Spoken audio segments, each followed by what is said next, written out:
আমাদের recording on হয়ে গেছে। এখন চলছে আর কি। হ্যাঁ, তো ঠিক আছে। তোমরা ইএলএমএস দেখবা আমাদের একটা পড়া ছিল, সেটা হলো কে মিডওয়েড অ্যালগোরিদম। এটা ছিল কে মিডওয়েড অ্যালগোরিদম। এটা একটা ক্লাস্টারিং অ্যালগোরিদম। তোমরা কেমিন পড়ছো, হাইরার্কিক্যাল পড়ছো, এগুলো ক্লাস্টার অ্যালগোরিদম। তার সাথে কে মিডওয়েড একটা অ্যালগোরিদম। তো এখানে দেখো এর পার্থক্য দেওয়া আছে, পাশাপাশি একটা ডেফিনেশন দেওয়া আছে। যেমন K-midpoint can be defined as a point in the cluster whose dissimilarities with all other points in the cluster are minimum. অর্থাৎ সমস্ত পয়েন্টস গুলো ধরে আমরা যখন হিসাব করব তখন ক্লাস্টারের ডিফারেন্সটা হবে কম। আমরা এক্সাম্পল দেখাবো। কিন্তু কিছু পার্থক্য বলা আছে যে K-midpoint uses dissimilarities between cluster data from the data set R K-means use Euclidean distance। আর এটা রিডিউস করে সাধারণত ম্যানহাটন আছে, ম্যানহাটন ডিস্টেন্স পড়ছো তোমরা? K medoid uses the Manhattan distance. এই দেখো, K means is not sensitive to outliers within the data. অর্থাৎ outliers যেটা থাকে নয়েজি ডাটা, আউটলাইটারদের ক্ষেত্রে সেটা সেন্সিটিভ না, কিন্তু কেময়েডটা সেন্সিটিভ। তো ছোট কিছু পার্থক্য আছে। তো অনেকটা একই রকমের। দুটাই ডিস্টেন্স বের করতে হবে, একটা ইউক্লিডিয়ান দিয়ে করতে হয়, একটা ম্যানহাটন দিয়ে করতে হয়। আর কেমোয়েডের ক্ষেত্রে হলো র্যান্ডমলি আমরা যতগুলো ক্লাস্টার করবো ততগুলো মিডওয়েট ধরবো, কেমিডওয়েড। আর কেমির ক্ষেত্রে যতগুলো ক্লাস্টার ততগুলো আমরা সেন্ট্রয়েড নিব। মনে আছে র্যান্ডমলি সেন্ট্রয়েড সেট করছিলাম? ও পাশ থেকে একজন কথা বলো, শুনতে পাচ্ছ কিনা? শুনতে পাচ্ছ? শুনতে পাচ্ছি স্যার। হ্যাঁ, তাহলে আমরা কেমিডওয়েডের ক্ষেত্রে হলো আমরা র্যান্ডমলি মিডওয়েট ভ্যালু ধরবো, আর কেমির ক্ষেত্রে আমরা র্যান্ডমলি মিডওয়েট ভ্যালু ধরবো। তো আমরা একটা করি, সলভ করি। কেবিন তো আমাদের করাই আছে, একই রকম দেখো data set, 2 dimension data set. হ্যাঁ, তো এইখানে আমরা সিলেক্ট টু মিডওয়েটস র্যান্ডমলি। হ্যাঁ, দুটাকে আমরা র্যান্ডমলি ধরে নিলাম এখান থেকে। তো এখান থেকে একটা ধরলাম আমরা 3 4, এটা নিলাম মনে করো এটা। আর একটা নিলাম আমরা 7 4, এটা নিলাম। তোমরা ইচ্ছা মতো নিতে পারো। এখন কিভাবে এটা কাজ করতে হবে দেখো, এটা কাজ করে হলো যে এখান থেকে আমরা ক্লাস্টারিং করব। ক্লাস্টারিং করে যে ক্লাস্টারিং এর যে ডাটাগুলো পাবো, মনে করো C1 C2 দুটো ক্লাস্টার এখানে হবে, যা পাবো সেগুলো থেকে আমরা একটা ডিস্টেন্স বের করব। টোটাল ডিস্টেন্সটা কত হবে বের করার পরে তারপর পরবর্তীতে আমরা এই সেন্ট্রয়েড দুটো থেকে একটা সেন্ট্রয়েড বা এই থেকে আমরা মডিফাই করব, আপডেট করব। মডিফাই বা আপডেট করব। মডিফাই আপডেট করার পরে আমরা তখন আবার একই প্রসেস অ্যাপ্লাই করব। করার পরে দেখব কাঠটা ছোট, যেটা যেটা হবে ছোট যে দুটার ক্ষেত্রে, সেটাই হবে আমাদের মিডওয়েট। এবং সেগুলোর ক্ষেত্রে যে রেজাল্টগুলো পাবো ঠিক সেই রেজাল্টগুলো হবে সেই ক্লাস্টারের এলিমেন্টস গুলো। তাহলে আমি থিওরিটা বললাম, স্টেপ বাই স্টেপ দেখাই। এখন ম্যানহাটন ডিস্টেন্সের কারণে আমরা অ্যাবসলিউট ভ্যালু করতে পারি। তাহলে x1 - x2, হ্যাঁ, x1 - x2 এখান থেকে আমরা যে ভ্যালুগুলো করছি, y1 - y2, আমরা এগুলো বের করে দেখছি আমাদের কি রেজাল্ট আসে। প্রত্যেকটি রেজাল্ট আমরা বের করবো। দেখো C1 এর ক্ষেত্রে আসছে আমাদের 3, আর C2 এর ক্ষেত্রে আসে 7। এই যে এই দুটো থেকে আমরা প্রত্যেক ক্ষেত্রে আমরা ডিস্টেন্স বের করছি। এই যে 2 - 3, হ্যাঁ, আর 6 - 4, একটা রেজাল্ট পেলাম। এইভাবে আমরা মেন ভ্যালুগুলো বের করব। দেখতে পাচ্ছ এখানে তোমরা? একটু কথা বলো কেউ,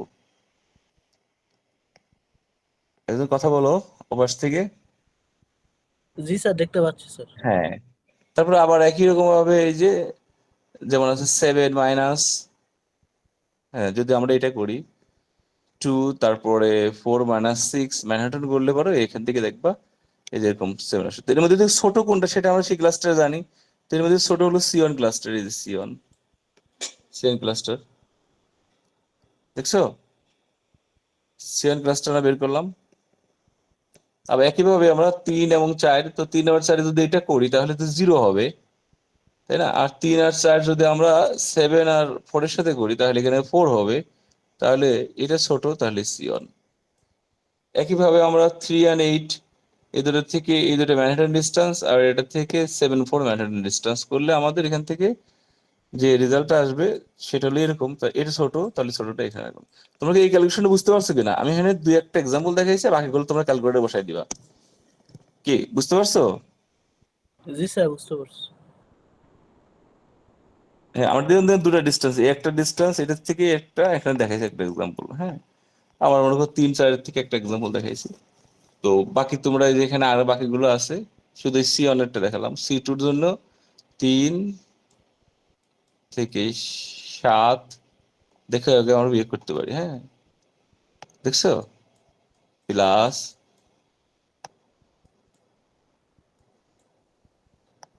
4 - 4 কত হয়?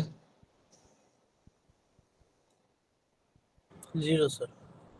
হ্যাঁ, তো এভাবে আমরা বের বের করা শিখবো, ঠিক আছে? এইভাবে ম্যানহাটন ডিস্টেন্সে আমরা বের করা শিখবো। তো এখান থেকে দেখো এগুলো আছে, প্রত্যেকটি ক্ষেত্রে বের করবা। এই 3-4 হলো আমরা তো এটা বের করছি এটা। তো এখানে দেখবা যে এটা 0 হলে এখানে আসবে -4। তো -4 অ্যাবসলিউট করলে কত হয়? 4 হয়। এই দেখো 4, বুঝছো?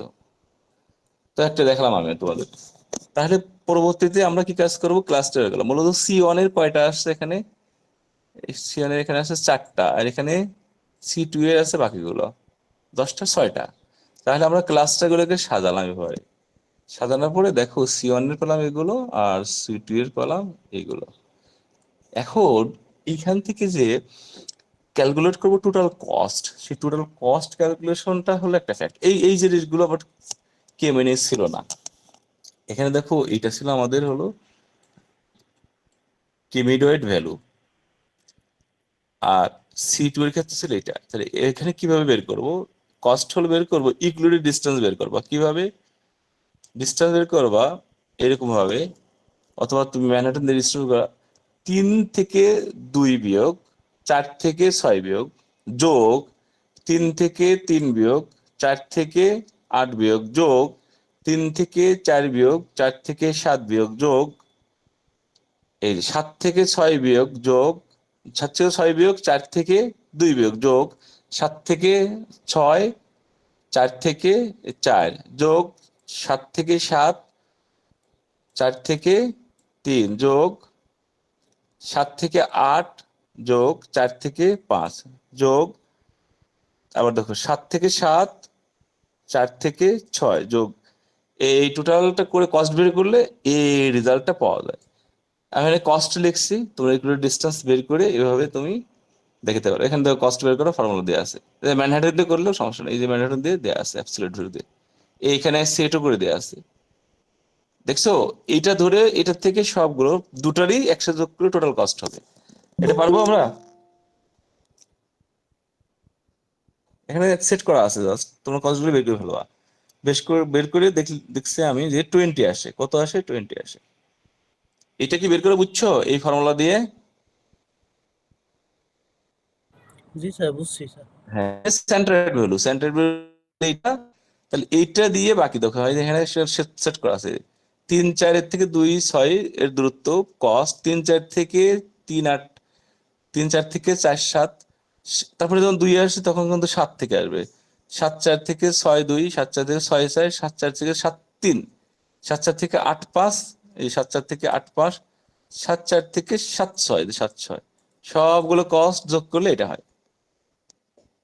হুম, তাহলে বের করলাম। এখন যে কাজটা করবা, এইগুলো কেমিনে নাই, কেমিডয়েডের এই জিনিসটা এখানে আছে। এখন আমি যে র্যান্ডমলি এটা নিলাম, যে 3.34 একটা মিডওয়েড মানে সেন্টারেড ভ্যালু, আরেকটা নাম হলো 7.4। এখন এইটা নিয়ে কতটুকু যুক্তিসঙ্গত, কতটুকু গুড আইডিয়া, তুমি কিভাবে বুঝবা? যদি তুমি অন্য একটা না আনো তাহলে কি বুঝতে পারবা? বুঝতে পারবে না, তাহলে তোমাকে আরেকটা নিয়ে চেক করে দেখতে হবে যে তোমারটা যুক্তিসঙ্গত। তাহলে কিভাবে যুক্তিসঙ্গত বুঝবা? এই সামগ্রিক ভ্যালু যদি ছোট হয় যার ক্ষেত্রে, অর্থাৎ যে সেন্ট্রয়েড গুলোর ক্ষেত্রে, তারাই হবে পারফেক্ট, এবং তাদের ক্ষেত্রে যে ক্লাস্টারিংটা করবো আমরা সেটাই হবে রাইট। তাহলে আমরা এখান থেকে 3 এবং 4 আর 7 4 এই দুটোর মধ্যে যে কোনো একটাকে চেঞ্জ করে দিতে পারি। চেঞ্জ করে আমরা র্যান্ডম ডেটা চেঞ্জ করলাম। তাহলে এই দুটার থেকে আমরা এটাকে চেঞ্জ করলাম। সেক্ষেত্রে আমরা ওই যে ও আরটা নাম দিয়ে 7 3 নিলাম, অর্থাৎ 7 4 এর পরিবর্তে আরেকটা নিলাম, নিয়ে আরেকটা পেয়ার করলাম, তাহলে 3 4, আরেকটা হলো 7 3 পেয়ার করলাম। আমার এই ভ্যালুটা কিন্তু আগে কখনো ইউজ করা হয়নি, এই যে এটা। তাহলে এটাকে আমি এখন র্যান্ডমলি সেন্ট্রয়েড হিসেবে ইউজ করব, অর্থাৎ নিউ মিডিয়েট ভ্যালু দুটো আসলো, এই দুটা। এখন এটা নিয়ে আমরা ক্যালকুলেশন করব। তাহলে বুঝছো আমরা কিভাবে এখানে সেন্টারটা আপডেট করছি? বুঝতে পারছো? র্যান্ডমলি নিব, কিন্তু সেটা আগে কখনো ইউজ করা হয়নি, আগে কখনো আমরা কে মিডিয়েটে ইউজ করি নাই। তাহলে এখান থেকে একটাকে আমরা রিপ্লেস করলাম, করে একটু চেক করে দেখি। কথা বলে একদম শুনতে পাও? জি স্যার, শোনা যায়। আমরা গুড, এই তো। এখন নিউ মিডিয়েটে এটা পেলাম, একই রকম ভাবে ম্যানহাটন ডিস্টেন্স বের করবো আমরা এরকম আগের নিয়ম অনুযায়ী। তো বের করে এখান থেকে আমি টোটাল রেজাল্ট পেলাম। হ্যাঁ, এটা হলো নতুন নিউ যে সেন্টার্ড ভ্যালু দুটো পেলাম, সেই দুটো ভ্যালু দিয়ে আমরা ম্যানহাটন ডিস্টেন্সটা দিয়ে বের করলাম। হ্যাঁ, তো বের করে যে ভ্যালুগুলো পেলাম সেগুলো আমরা এই পাশে এখানে রেখে এখান থেকে আমরা ক্লাসটা বের করলাম। তো ছোট এটা এটা হবে ছোট, এখানে এটা ছোট এটা হবে, এখান থেকে এটা ছোট, যেটা ছোট সেটা ক্লাস্টার। তাহলে আমরা ভাগ করলাম, তাহলে সি এর জন্য আমরা পেলাম এইগুলো, আর ওর জন্য পেলাম এইগুলো, দুটো ক্লাস্টার। এখানে এখানে সি এবং ও, এটা আপডেটেড কেমিডিয়েট নিচ্ছি আমি এটার জন্য। তাহলে এখন একই রকম ভাবে আমরা টোটাল কস্ট বের করবো। তো টোটাল কস্ট এখানে এই ভ্যালু থেকে বিয়োগ হবে, আর এখানে এই ভ্যালু থেকে ওইভাবে আমরা কস্টগুলো বের করবো, বিয়োগ না কস্টগুলো বের করবো। তাহলে এখানে এইভাবে আমরা কস্টগুলো আগের মতো বের করি, একই ফর্মুলা। তাহলে 3 4 এর সাথে কি হবে, এটা কস্ট 3 4 এর সাথে 3 8, 3 4 এর সাথে 4 7, 7 3 এর সাথে এটা হবে 7, হ্যাঁ 7 3 এর সাথে এটা হবে। তারপরে আমরা 7 3 নিছি না, 7 3 নিছি, হ্যাঁ 7 3 এর সাথে এটা হবে। তারপরে 7 3 এর সাথে এটা হবে, 7 3 এর সাথে 7 4 হবে, 7 3 এর সাথে 8 5, 7 3 এর সাথে 7 6 6। টোটাল ক্যালকুলেশন করার পরে আমার রেজাল্ট আসলো 22। এখন 22 বড় না 20 বড়? কে বড় বলো তো? 20 আর এখানে আছে 22, স্যার কে বড়? 22। 22 বড়। যদি 22 বড় হয় তাহলে এখান থেকে আমাকে প্রথমে এর ক্যালকুলেশন করে বের করতে হবে, 22 মাইনাস নিউজ থেকে বের করতে হবে 20। তাহলে পেলাম হলো 2, তাহলে 2 হলো ইজ গ্রেটার দেন 0। তার মানে এটা নট এ গুড ডিসিশন, তার মানে এইটা ভালো না, এটা আমার নেওয়াটা অযৌক্তিক, এই কথা এখানে লিখছি। Cost of swapping of medoid C2 with C0 ও, এটা ভালো না। তার মানে current total cost previous total cost বিয়োগ করলে এরকম হলো, hence swapping C2 with C1 is not good idea. তাহলে গুড আইডিয়া না হলে আমরা আগেরটা ফিরে যাব, তাহলে ফাইনাল রেজাল্ট হবে আগেরটাই। এই দুটোই হবে আমাদের সেন্টারের ধরে, এই C1 এর C2 ক্লাস্টার হবে এটা। দেখো এইভাবে ক্লাস্টার বের করছি, ইন্টারেস্টিং না? এখন আমি বলি তোমাদেরকে, এই ম্যাথটা কি আমরা কে মিন দিয়ে করতে পারবো কিনা, পারবো কিনা বলতো? কথা বলে একজন, আমরা কি পারবো কে মিন দিয়ে করতে? এটা কি করা যাবে না কে মিন দিয়ে সেন্টার ধরে? কে মিন তোমাদের পড়াইছি তো, পড়াই নাই? লাস্ট ক্লাসে তো পড়াইছি। কেউ একজন কথা বলো। স্যার পারা যাবে মেবি স্যার। মেবি মানে মেবি আসছে কেন? ডাটা তো একই রকম না, 2 ডাইমেনশন দিয়ে আছে, পারা যাবে, কিন্তু সমস্যা হবে কি? সমস্যা কে বলতে পারবা কি সমস্যা হবে এটা ক্ষেত্রে? কেমিনের ক্ষেত্রে তো দুটো স্টেপে পরপর রিপিটেড হতে হয়, তাই না? তো রিপিটেড হতে গেলে অনেক সময় লাগে না, টাইম বেশি লাগে না? এটা ক্ষেত্রে তো আমরা টাইম ফিক্স করে ফেলতে পারি। আমি তো শুধু চেঞ্জ করে নিলেই হয় কয়েকবার। আমি র্যান্ডমলি কয়েকবার চেঞ্জ করে, যেগুলো আননোন আছে আমি জাস্ট 2বার নিয়েছি, এর কয়েকবার চেঞ্জ করার পর সবচেয়ে ছোট যেটা পাবো সেটার ক্ষেত্রে রেজাল্ট আসবে। এই জন্য কেবিনের ক্ষেত্রে এটা বেশি ভালো, টাইম কম লাগে। বুঝছো? কেবিনে কি করছিলাম, কেবিনের ক্ষেত্রে দুটো স্টেপের সেন্টারে যখন রিপিটেড না হবে মনে করো স্টেপ হলো n-1 আর পরের স্টেপ হলো n, এই দুটোর মধ্যে সেন্টারের যখন রিপিটেড ভ্যালু পাবো তখন আমরা স্টপ করবো অ্যালগরিদম। তার আগে কি স্টপ হবে? তো সেটা কতবার চলবে তার তো কোনো ঠিক নেই, কখন ঠিক হবে তা আমরা জানি না। কিন্তু এটা তো আমরা ঠিকই জানি কখন শেষ হবে। এটা হলো আমরা জানি বলতে এই যে যে ভ্যালুগুলো আছে আমরা একটা করে চেঞ্জ করে পেয়ার গুলো নেবো, পেয়ার নেওয়ার পরে দেখা যাচ্ছে যে 10টা ডাটা আছে, প্রথম তো দুটা দিয়ে করলাম, একটা চলেই গেল, বাকি আছে আর ডাটা কয়টা? এখান থেকে আছে ডাটা আমার দুটো নিয়ে প্রথমে তো করলামই মনে করো, এবার এটা নিয়ে করলাম আর হলো এটা দিয়ে করলাম 7 4, বাকি থাকছে আমার 8টা ডাটা। তা 8টা ডাটা প্রথমে একবার করলাম, 8টা ডাটা পরে আর 8বার করব, শেষ। কিন্তু কেবিনের ক্ষেত্রে আমরা জানি না কখন শেষ হবে। আমরা তখনই শেষ করব যখন n-1 আর n স্টেপের স্টেপের ক্ষেত্রে যখন সেম রিপিটেড সেন্টার পাবো তখন শেষ হবে।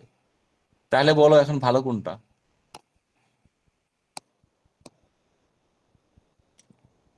বুঝতে পারছো কোনটা ভালো, কেন ভালো বলতো? তো তাইলে তো আমরা এটা জানি, তাহলে এটাই ভালো হবে মেবি হ্যাঁ, সবচেয়ে। এটা এটা ভালো হবে কারণ এটা টাইম তো আমরা একদম ফিক্সড করে ফেলছি। আর একটা ব্যাপার, এটা ক্ষেত্রে আরো ছোট ভ্যালু আমরা মানে সবচেয়ে ক্লোজলি আমরা ক্যালকুলেট করতে পারছি কিভাবে টোটাল ডিস্টেন্সটাকে আমরা ছোট দেখতেছি। আমরা টোটাল ডিস্টেন্সটা কস্ট বের করে দেখছি যে এটার ক্ষেত্রে কেমন হয়, এই এই সেন্টারের ক্ষেত্রে কেমন হয়, আর উপরেরটা সেন্টার ক্ষেত্রে টোটালটা কস্ট বের করার কারণে যে ডিসেমিলিটিসটা কম আছে। এই দেখো আমি সংজ্ঞায় পড়ে যাই। দেখো, a keyword can be defined keyword can be defined as a point in the cluster whose dissimilarities with all other data points in the cluster are minimum. Keyword focuses on reducing the dissimilarities between cluster of data from dataset. দেখছো, data from ডিসেমিলিটিস মানে পার্থক্যটা সে কি করে, সবচেয়ে ডিসেমিলিটি যেটা সেটা কমায়। তাহলে এই ম্যাথটা যে প্রসিডিউর শিখালাম ম্যানহাটন ডিস্টেন্স দিয়ে আর টোটাল কস্ট বের করার মাধ্যমে, আর একটা হলো আমরা কেমিডয়েড যে নিউ সেন্টারেড গুলো নিয়েছি সেই কেমিডয়েড গুলোকে আমরা কি করছি, আপডেট করছি, একটা করে চেঞ্জ করে আপডেট করছি। তাহলে এই নিয়মে অঙ্কটা পারবো? বলতে পারা যাবে কিনা? জি স্যার, পারবো স্যার। ওকে, গুড। তাহলে আমরা আমরা নতুন একটা শিখি আজকে, হ্যাঁ, আজকে আরেকটা শিখি তারপরে শেষ করে দেবো না। হ্যাঁ, এখন আমাদের মোটামুটি পড়া অনেক শেষের দিকে আসছে, তারপরে আমি তোমাদের ইসে ওই যে ইএলএমএস এ দেখাবো কোথায় কি আপলোড করা আছে। হ্যাঁ, ইএলএমএস এ তোমার ঢুকো, ওখান থেকে দেখো, ইএলএমএস এ যাও তোমরা। জি স্যার। স্যার এই হ্যাঁ, স্লাইডটা তো মনে আপলোড করা নাই। না না, এটা দিব, এটা দিয়ে দেবো আজকে, আজকে দিয়ে দেবো না, ঠিক আছে। সেটটা আপলোড করে নে। আচ্ছা, এইটা আপলোড করা আছে, এটা র্যান্ডম ফরেস্ট, এটা করছো আগে? এটা তো আমাদের পড়াইনি, পড়াইছি? এটা পড়াইনি, দেখতে পাচ্ছ? এটা পড়াই এখন, হ্যাঁ এটা পড়ায় তারপরে তোমাদের অ্যাটেন্ডেন্স নেই আর কি। আচ্ছা, এই দুটা পড়াই দিই। আমি তো ফিজিক্যাল ক্লাস পেলে পেলে তো দুটার বেশি, ছোট ছোট গুলো 3টা পড়াইতে পারতাম, আর বড়গুলো মোটামুটি 2টা, আর খুব বেশি বড়গুলো একটার বেশি তো আমরা 1 2টা বেশি মিনিটে যেতাম না। কিন্তু অনলাইনে হওয়ার কারণে আমাদের অনেকটাই এক ধরনের ফ্যাসিলিটি আসছে যে আমরা একটু বেশি বেশি পড়তে পারছি, তাই না? হুম, কি কি মনে হয় যে অনলাইনে কি কম পড়া যায় না বেশি পড়া যায়? স্যার অনলাইনে 2বার করে বসতে হয় স্যার, নোট করার জন্য আরেকবার বসা লাগে। হা হা হা, এইটা একটা সমস্যা আছে। এই জন্য খুব গুরুত্ব সহকারে মনোযোগী থাকলে সুবিধা হয়। অনলাইনে পড়াও খুব একটা স্যাটিসফাইড না, কারণ হলো যখন মনে করো পড়ার সময় তো আর দেখি না, এখন চেহারা দেখি না, বোঝা খুব কঠিন যে ও আসলে বুঝতে পারছে কিনা। আবার অনেকে কোশ্চেন করে না, কোশ্চেন করে না, কেন করে না আমি ঠিক জানি না। হয়তো মনে করে অনলাইনে করলে আবার ক্লাস ডিস্টার্ব হয়, এরকম মনে করি, অনেকে করে না। আবার আমি বাস থেকে যখন প্রশ্ন করি তখনও বলতে চায় না। সেক্ষেত্রে অনেকেই সব চুপচাপ থাকতে পছন্দ করে, ভাবে যে রেকর্ডিংটা আছে পরে দেখে দেখে করবো না। তো আমি তো আর তোমাদেরকে পিডিএফ স্লাইড দেই না, আমি তোমাদেরকে হ্যান্ড নোট। স্লাইডের হ্যান্ড নোটের মধ্যে অনেক পার্থক্য। স্লাইডে থাকে হলো সারসংক্ষেপ, মানে মেন বিষয়বস্তু, আর হ্যান্ড নোটে থাকে হলো বিস্তারিত। তো আমারটা আমার মনে হয় তোমাদের ক্লাসে পড়ানোর পরে নোটটা যদি একবার দেখো, না পড়ার কোনো কারণ থাকার কথা না। কি মনে হয়? হ্যাঁ, তা নোটটা দেখলে আর সমস্যার কথা না। আচ্ছা, র্যান্ডম ফরেস্ট আমরা করব, র্যান্ডম ফরেস্ট রিগ্রেশন। তোমাদের তো মনে হয় অনেকগুলো রিগ্রেশন দেখাইছে আমি, পলিনিউয়াল, তারপর লিনিয়ার অনেকগুলো দেখাইছি, প্রশ্ন দিছিলাম মিড টার্মে। এখন আমরা র্যান্ডম ফরেস্ট একটু জানার চেষ্টা করবো। শুনতে পাচ্ছ? কেউ পাশ থেকে একটু নক ইয়ে করো, রেসপন্স করো। শুনতে পাচ্ছ?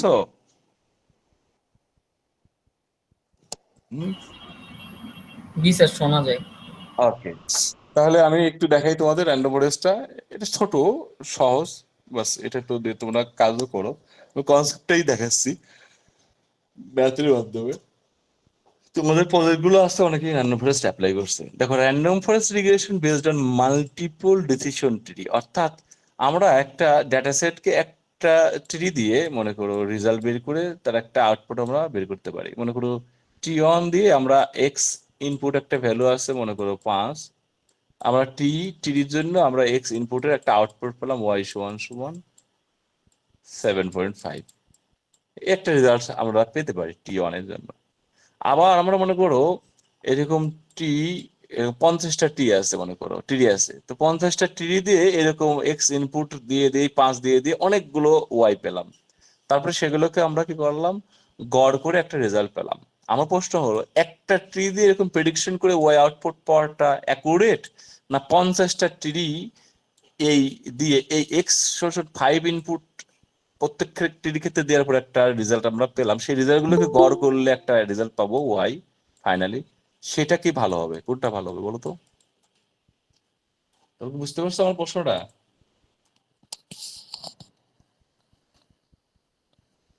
প্রশ্নটা বুঝতে পারছো? মনে করো আমার একটা ইনপুট ভ্যালু আছে এক্স, হ্যাঁ, এক্স ইকুয়াল 5, তাহলে আমি ডিসিশন ট্রি একটা অ্যাপ্লাই করলাম, অ্যাপ্লাই করে এরকম একটা ইনপুটের জন্য একটা আউটপুট পেলাম ওয়াই, তাহলে ওয়াই পেলাম, একটা আউটপুট পেলাম আমরা ওয়াই।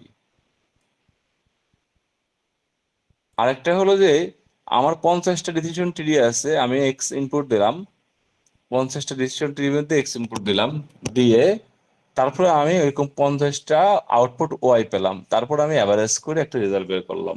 এখন প্রশ্ন হলো কোনটার ক্ষেত্রে বেশি অ্যাকুরেসি আসবে? তোমার তোমার কি মনে হয় যে কোনটা ভালো হবে? মানে দুটা পদ্ধতি কোনটা ভালো হবে? একটা ডিসিশন ট্রি, একটা ডেটা সেট দিয়ে এরকম এক্স দিয়ে আউটপুট দিয়ে ওয়াই জেনারেট করলাম, আর একটা হলো 50টা ট্রি আছে সেখানে এক্স ইনপুট এরকম দিয়ে এরকম আউটপুট 50টা জেনারেট করলাম, তারপর একটা অ্যাভারেজ করলাম। তাহলে অ্যাকুরেট কোনটা হবে, কোনটা গ্রহণযোগ্যতা বেশি হবে রেজাল্টের ক্ষেত্রে? বুঝতে পারছো আমার প্রশ্নটা? বুঝতে না পারলে বলো, আর যদি বুঝতে পারো তাহলে 50টা অ্যান্সার দিলে দাও। ভালো হবে স্যার, 50টা হ্যাঁ, একসাথে করলে ভালো হবে। হ্যাঁ, 50টা চেষ্টা করলে অ্যাকুরেসি হবে, কারণ একটা হলো আউটলাইর ডাটা হতে পারে, তাই না? ট্রেনিং প্যাটার্ন আউটলাইর হতে পারে, আবার ওভারফিটিং হতে পারে, আন্ডার ফিটিং হতে পারে, অ্যাকুরেট নাও হতে পারে। এই ডিসিশন ট্রি অনেকগুলো যখন আমরা এভাবে নিয়ে কাজ করছি, তখন এটার ক্ষেত্রে আমাদের রেজাল্টেরটা খুব ভালো আসবে। Which where is tree independently predict বলছে আলাদা আলাদা হবে value and final prediction will average all tree, it is an ensemble decision tree to make the prediction. যে এনসেম্বল মেথড বলি না আমরা, সেই এনসেম্বল মানে হলো আমরা অনেকগুলো ট্রিকে একত্রিত করলাম, এটা এনসেম্বল করলাম। এই যে আমরা এনসেম্বল ডিসিশন ট্রি, এটা মেথড না, এটা বলে এনসেম্বল ডিসিশন ট্রিজ, ঠিক আছে? এই পদ্ধতি হলো র্যান্ডম ফরেস্ট রিগ্রেশন। ডেফিনেশনে দেখছো, এখান থেকে আমি ম্যাথটা একটু ছোট্ট ম্যাথ করাবো। কনসেপ্টটা কি বুঝতে পারছো? উপর থেকে তুমি বলো, বুঝতে পারছো কনসেপ্টটা? Yes sir. হুম। অর্পণ আছো? অর্পণ কথা বলতেছে না। জি স্যার, আছি স্যার। হ্যাঁ, তা দেখো ওয়ার্কিংটা কিভাবে, কনসিডার ডাটা সেট, আমরা ডাটা সেটটাকে আগে কনসিডার করব, তারপরে এই জায়গায় সবচেয়ে গুরুত্বপূর্ণ কারণ আমরা বুট স্ট্র্যাপ স্যাম্পলিং করব। ডাটা সেটটাকে আমরা একটা স্যাম্পল না, ডাটা সেটটাকে আমরা বেশ কয়েকটা ভাগে ভাগ করবো, স্যাম্পলিং করব। তারপরে প্রতিটি স্যাম্পল দিয়েই আমরা যতগুলো ডাটা সেট হবে ততগুলো ডিসিশন ট্রি করবো। মনে করো 5টা ডাটা সেট নিলাম, 5টা ডাটা সেটের জন্য 5টা ডিসিশন ট্রি এরকম আমরা রেজাল্ট পাবো। 5টা ডাটা সেট ইনপুটের জন্য 5টা আলাদা ডাটা সেট, তাহলে 5টা পাবো। তাহলে 5টা ডাটা সেট যদি আমি 5টা এরকম ডিসিশন ট্রি পাই, তাহলে 5টা আলাদা আলাদা আমি ওয়াই পাবো, এরকম ওয়াই 1 থেকে ওয়াই 5 পর্যন্ত 5টা রেজাল্ট পাবো, তাই না? আর যদি এরকম হতো যে আমি একটা ডিসিশন ট্রির মধ্যে পুরো একটা ডাটা সেট দিয়ে আমি কাজ করলাম, সেক্ষেত্রে একটা ওয়াই পাবো। তা না করে আমরা এইভাবে 5টা ট্রি জেনারেট করে 5টা এরকম আউটপুট পেলাম, তাহলে সেক্ষেত্রে এই আউটপুট গুলোকে অ্যাভারেজ করলে রেজাল্ট হবে। মাল্টিপল টাইমস করে আমরা সাবসেট করে করে নিলাম, পুরো ডাটা সেটটাকে আমরা কয়েকটা ভাগ করে সাবসেট আগে নিলাম। ট্রেনিং মাল্টিপল ডিসিশন ট্রি, এই ডাটা সেটের দিয়ে মাল্টিপল ডিসিশন ট্রি যেটা বললাম ট্রেনিং করলাম এখান থেকে। তারপরে অ্যাভারেজ প্রেডিকশন করবো, সেই অ্যাভারেজের ফর্মুলা এরকম আমরা এই যে আউটপুট গুলো পেয়েছি প্রতিটি টির ক্ষেত্রে, তাহলে প্রতিটি টির ক্ষেত্রে আউটপুট গুলোকে আমরা সামেশন করবো, যোগ করবো। মনে করো y1 পেলাম যোগ y2 যোগ y3, হ্যাঁ, যোগ তো কতগুলো টি, 3টা টি, তাহলে 1/t, এই 3টা টিতে ভাগ করলাম, যে রেজাল্টটা পাবো আমরা সেটাই আমাদের কাঙ্ক্ষিত রেজাল্ট। দেখো এখানে একটা এক্সাম্পল দেখাই। ধরো এরকম ডাটা সেট আছে এক্স ওয়াই, এই ডাটা সেটটাকে আমরা প্রথমে বুটস্ট্র্যাপিং করে নেব, এই স্যাম্পলিং। ডাটা সেট থেকে দেখো এক্স ওয়াই ধরে এখানে এই ডাটাটার নাম সাবসেট 1, এই ডাটাগুলো নিলাম সাবসেট 2, এই ডাটাগুলো নিলাম সাবসেট 3। দেখছো?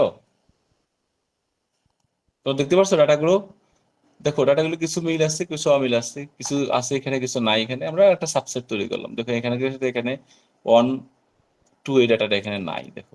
আবার এখানে দেখো কোন একটা ডাটা এখানে আছে সেটা নাই, যেমন 4 8 এই ডাটা এখানে নাই, এই ডাটাটা এখানে নাই, দেখছো?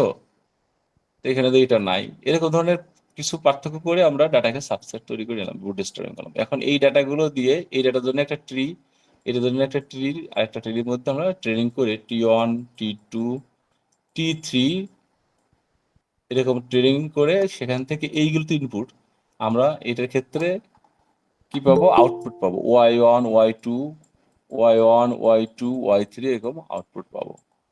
বুঝতে পারছো? জি স্যার। হ্যাঁ, কেউ যেন আসলে বলে। পাওয়ার পরে সেটা আমরা যোগ করে দেবো এখানে। তো ডিসিশন ট্রি তো আমরা পড়ছিলাম, আমাদের আগে পড়া আছে, তো আমি এখানে জাস্ট একটা অ্যাজাম্পশন করে নিয়েছি। ধরে নিলাম এক্স 3.5, এবং তার জন্য 3টা ডিসিশন ট্রি এটা হলো গিভেন মনে করে দেওয়া আছে, ধরে নিলাম আর কি, যে মনে করো 7, ওয়াই হলো 7, y3 ক্ষেত্রে 6 পেলাম এই ভ্যালুর জন্য। আমরা ধরে নিলাম, অ্যাজাম্পশন করে কনসিডার করছি আর কি, হ্যাঁ, সাপোজ ধরে নিলাম আর কি। কারণ এখানে এই ডিসিশন ট্রি আর আমরা অপারেশন করতেছি না, কারণ এটা আমাদের শিখছি, জানি আমরা। তোমরা যখন কোডে করবা তখন 50-60টা ডিসিশন ট্রি তোমাদের এরকম রেজাল্ট দেবে। তাহলে এই যে ভ্যালুগুলো পেলাম সেই ভ্যালুগুলোকে আমরা এনে এই ফর্মুলায় ফেলে দিলাম। এখানে একটা ফর্মুলা আছে, এই ফর্মুলায় ফেলে দিলে দেখবা এখান থেকে সুন্দর করে একটা রেজাল্ট দেবে। তাহলে ফাইনাল প্রেডিকশন হবে 3.5, যদি এক্স ভ্যালু হয় তাহলে আউটপুটটা হবে 6.67। যদি আমরা যেগুলো একটার ক্ষেত্রে ধরতাম তাহলে দেখলাম এরকম আসতো, এইটার ক্ষেত্রে ধরলাম এরকম আসতো। হতে পারে যে y4 নামে একটা T4 এর জন্য একটা ট্রি, তার y4 আউটপুট আসতো মনে করো 5, এরকম হতে পারতো। যেগুলো একটা নিলে তো একটা এরকম পাবো, আলাদা কিছু করার নাই। কিন্তু যখন অনেকগুলো নিলাম তখন অ্যাভারেজ করার পরে দেখা গেলো এইটা একটা অ্যাকসেপ্টেবল রেজাল্ট। এটা আমরা একটা অ্যাভারেজ করে নিলাম, যতগুলো ট্রি দিয়ে ভাগ করে দেখলাম যে এইটাই হলো আমাদের রেজাল্ট। কি বুঝতে পারছো কিভাবে কাজ করে, মানে মেকানিজমটা কিভাবে কাজ করে আর কি? জি স্যার, বুঝতে পারছি। হ্যাঁ, এক্সাম্পল আকারে দেখালাম, ঠিক আছে? যদি কোশ্চেন দেই তাহলে ডিসিশন ট্রির এই রেজাল্ট গুলো দিয়ে দিব আর কি, এই ইন্ডিভিজুয়াল রেজাল্ট গুলো দিয়ে দিব। নাহলে তোমাকে আবার ডিসিশন ট্রি কাজ করতে গেলে ওইটা আবার 10 মার্কের, তখন আর এক সমস্যা পড়বা। তাহলে এটা 5 মার্কের, ওইটা 10 মার্কের, 15 মার্কের, এত বড় কোশ্চেন তো দেওয়া যাবে না পরীক্ষায়। হ্যাঁ, বুঝছো? তুমি তো এটা পারো, ডিসিশন ট্রি তো আমরা শিখে আসছি, মিড টার্মে শিখছি না ডিসিশন ট্রি, ওই যে অনেক ডাটা সেট দেওয়া থাকে সেখান থেকে তুমি বের করছো। হ্যাঁ, তো এটা হলো আমি কনসেপ্ট দেখালাম বুটস্ট্র্যাপিং কিভাবে করা হয়।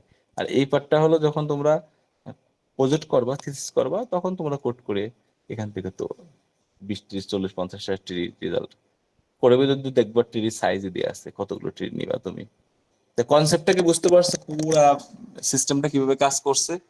র্যান্ডম ফরেস্ট রিগ্রেশন যারা তোমরা অলরেডি রিসার্চ করছো তারা তো পারো, তারা তো অলরেডি কাজছো। কয়েকজন এখানে র্যান্ডম ফরেস্ট ইউজ করছো তোমাদের রিসার্চে, যে কাজটা দিছিলাম আমি, কারা কারা ইউজ করছো একটু আওয়াজ দাও পাশ থেকে। হ্যাঁ, এই যে হাত উঠছে একজন, এই যে বিল্লাল, হৃদয় হৃদয় ইউজ করছে, দেখছো? আমি জানি কয়েকজন ইউজ করছে, আমার সাথে কথা হয়েছে, ওরা আসছিল আমার কাছে, অনেকে ইউজ করছে, ওরা ভালো পারে। ওই কোডে বেশি কিছুই না, ওরা ওই দেখবে স্যাম্পলিং ডাটা ধরাই দিচ্ছে, আবার ওখান থেকে ওরা ডিসিশন ট্রিটাও সেট করে দিয়েছে। আমি আরেকজনের কাজ দিচ্ছিলাম যে ডিসিশন কম বেশি করার পরে রেজাল্টে কোনো পরিবর্তন হয় কিনা, সেও দেখাইছে। বেশি কম হয়ে গেলে রেজাল্ট খারাপ আসছে, আর বেশি উপরের দিক চলে গেলে আবার রেজাল্ট এরকম ডিগ্রেডেড হয়ে যাচ্ছে। মাঝামাঝি অবস্থা দেখা যাচ্ছে রেজাল্ট ভালো পাইছে। এরকম 50টা ট্রি, 80টা আর 100টা এরকম ট্রি দিয়ে রেজাল্ট দেখে দিতে বলছিলাম আমি। তাহলে এটা কি বুঝছো, পারা যাবে বলো তো? এটা আপলোড করা আছে অলরেডি। হ্যাঁ, কি পারবো আমরা এটা করতে? Random forest. জি স্যার, পারবো স্যার। ওকে, এটা সহজ আছে। আচ্ছা, তো তোমাদের প্রজেক্টের কি অবস্থা বলো তো? প্রজেক্টের কি অবস্থা? স্যার চলতেছে স্যার, ওয়ার্কিং। ওটা কিন্তু প্রেজেন্ট করা লাগবে, ডেট দিয়ে আছে। ডেট তো তো জানো তোমরা, ডেট জানো না? স্যার দেওয়া তো নাই স্যার, এটা মেবি। ডেট তো আমি ওই দিনে লাস্টে আলাপ করে 27 তারিখ না 26 তারিখে একটা ডেটের 28 কথা তারিখ দিচ্ছেন বলছিলাম। স্যার, 28 তারিখ। হ্যাঁ 28 28 তারিখ। জুন। আপনি লিখে দেবো আমি ওখানে, লিখে দিছি না, আমি লিখে দিছি তো। স্যার গ্রুপে লিখে দিছিলেন, গ্রুপে টেক্সট হ্যাঁ দিছিলেন। হ্যাঁ, গ্রুপে টেক্সট দিছি তো। তোমরা নিজেরা নিজেরা শেয়ার করো সবার সাথে। হ্যাঁ, নিজেরা শেয়ার করো সবার সাথে। তাহলে আমরা অ্যাটেন্ডেন্সটা দেই আজকে। আজকে দুটো শিখো। হ্যাঁ, এখন আমাদের শেষের দিকে পড়া।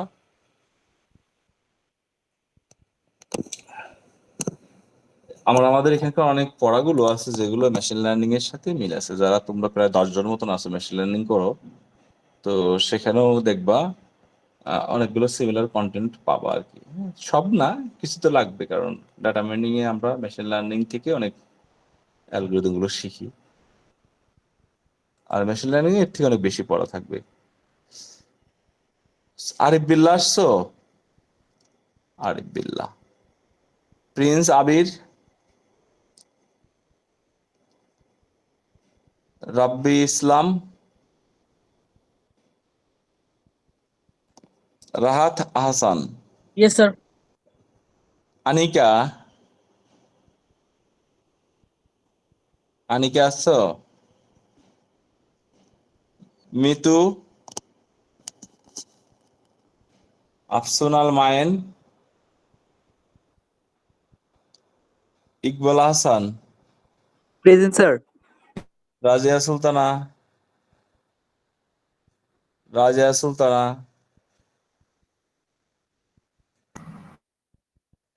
Naim Tanvir, present sir.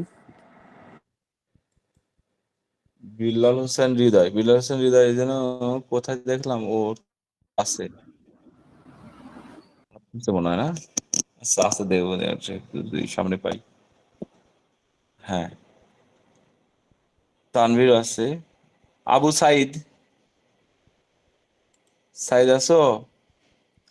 আহনাফ চৌধুরী,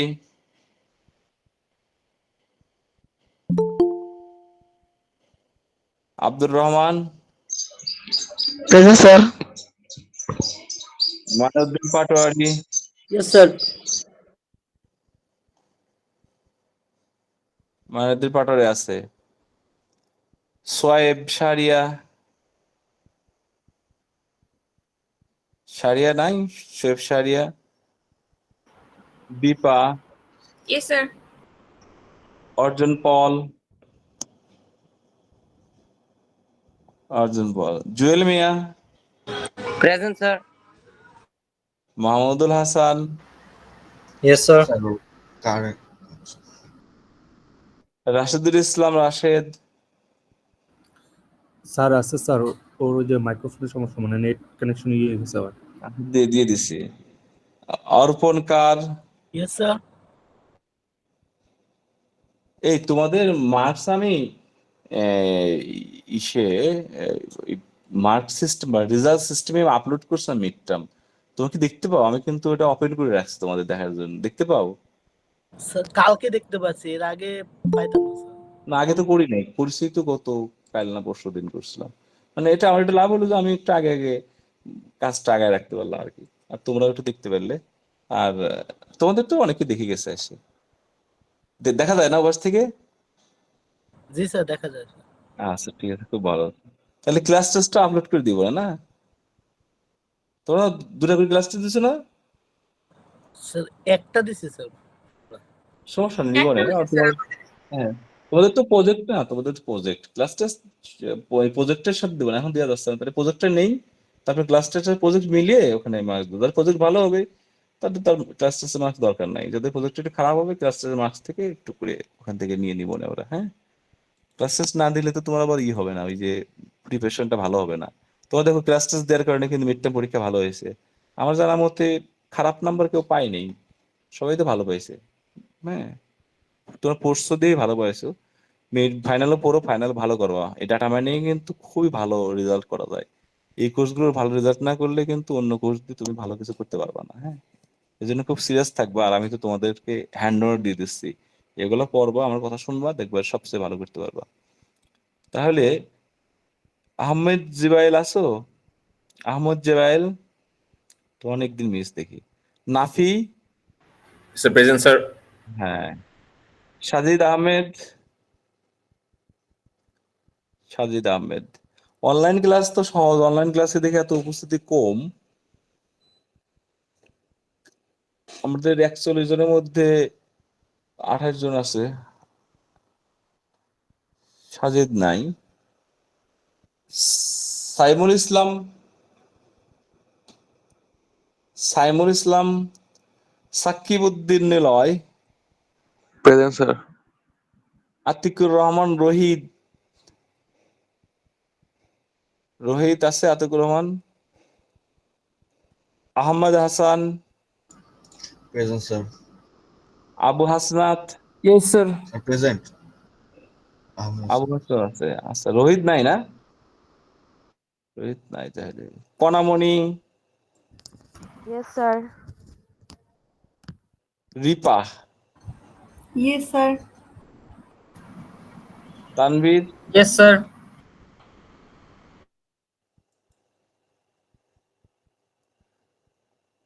এই সজীব কুমার সাহা আছো? সজীব কুমার সাহা রেগুলার স্টুডেন্ট কিন্তু। স্যার ওর খালা মারা গেছে স্যার, ওইখানে গেছে। ও ও আচ্ছা, ঠিক আছে। Niloy Das? Yes, sir. Mohammad Shahin? Present sir. Mim আছো? মিম? মিম আছে? Billal Hossain Hridoy? Present, sir. Junayed Islam? Yes, sir. Nur Rahman? Present sir. এই টনি টয় আছো? Yes, sir. এই টনি, এই তোমরা ডাটা মাইনিং কত পাইছো? টনি খাতা পাইছো, নাম্বার পাইছো? জি স্যার, খাতা দেখে গিয়েছিলাম স্যার আপনার রুমে। আর তোমার রিসার্চের কি অবস্থা? তুমি কয়দিন আসলে, তারপর আর কোনো খোঁজ জানি না, আপডেট জানানো তো আমাকে। স্যার বন্ধ হয়ে গেছিল, পরে স্যার জানানো হয়নি স্যার, কাজ চলতেছে স্যার। হ্যাঁ, কাজ করলে আপডেট জানাবো আমাকে, ওই যে হোয়াটসঅ্যাপে এই টেলিগ্রামে মেসেজ দিও পার্সোনালি। হ্যাঁ, আচ্ছা স্যার, ওকে স্যার। তোমরা যারা যারা কাজ করছো প্রত্যেক গ্রুপ আমার সাথে যোগাযোগ রাখবা, তাই তোমাদের আমি অ্যাডভাইস করতে পারবো, তাই তোমাদের কাজ ভালো হবে, প্রেজেন্টেশন ভালো হবে, নাম্বার বেশি পাবা। হ্যাঁ, তোমরা যদি স্যার আসলে স্যার ডিসকানেক্ট হয়ে গেছিলাম স্যার। হ্যাঁ, উপরের আচ্ছা। দিকে। নাইমুল ইসলাম ভুইয়া? নাইমুল আছো? Yes, sir. আচ্ছা ঠিক আছে, জি, দেখো স্যার। মিস করছি কিনা, কেউ মিস গেলে বলো। মিম আছে? Sir 1 number sir. এক নাম্বার দাঁড়াও, একে হ্যাঁ। স্যার তোমার আতিকুর নম্বর রহমান। দিচ্ছেন। আতিকুর রহমান কত নাম্বার বলো তো? স্যার নাম্বারটা তো মনে নেই, একটু নিচের দিকে। Sir, 9 number. Sir, number 5. 9 নাম্বারে আসছে তাই না? নাম্বার 5 কে? 5 কে? Sir, আমি আনিকা। হ্যাঁ, আনিকা। আচ্ছা স্যার 15 নম্বর। হ্যাঁ, সাড়ে সাড়ে তো রেগুলার ক্লাস করে আজকে আর। হ্যাঁ, ও ছিল না। ডিসকানেক্ট হয়ে গেছিল। আর আতিকুর যেন কই ছিল, দেখো তো আতিকুর। স্যার এই 27 যে, নম্বরে। হ্যাঁ পাইছি। হ্যাঁ, আর দেখো তো কারো মিস আছে কিনা। Sir, 20 number, sir. Siamul Islam. শ্যামল ইসলামের দিচ্ছি নাকি দেখি, শ্যাম দিছি তো, এটা স্যার, এটা স্যার। 20 তো। স্যার 25 নাম্বার, সরি স্যার ভুল বলছি, 25 নাম্বার। হ্যাঁ শ্যামল ইসলাম, হ্যাঁ ঠিক আছে। আর কি দেখো তো, অনলাইনে তো অনেক সময় ডিসকাউন্ট হয়ে যায়, অনেকে গ্রামে থাকো বা ঢাকায় একটু নেট ভালো, ঢাকার বাইরে বেশিরভাগই সমস্যা হয় অনেক। ওই তুই কাটতে তো হ্যাঁ সামনে তো একটা আছে এই কে কথা বলতেছি, কে যেন কথা বলতেছে। আচ্ছা আমাদের দেখো সবারই হয়ে গেছে কিনা, হ্যাঁ দেখো ঠিক আছে, সেভ দিয়ে দিলাম, হ্যাঁ।